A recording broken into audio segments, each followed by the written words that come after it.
ఆరోగ్య అభిలాషులందరికీ నమస్కారములు. తమలపాకు నమిలితే కలిగే ప్రయోజనాలు మీకు తెలుసా?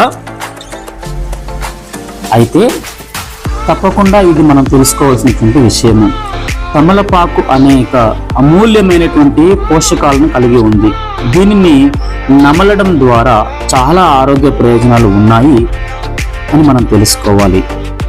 చాలామందికి భోజనం చేసిన తర్వాత పాన్ తినడం ఒక అలవాటుగా ఉంటుంది. భారతదేశంలో కొన్ని వేల సంవత్సరాల నుంచి కూడా ఆచారంలో భాగంగా ఈ ఆకుకు ముఖ్యమైన స్థానం ఉంది. పండుగలు, ప్రత్యేక సందర్భాలలో ఈ యొక్క తమలపాకును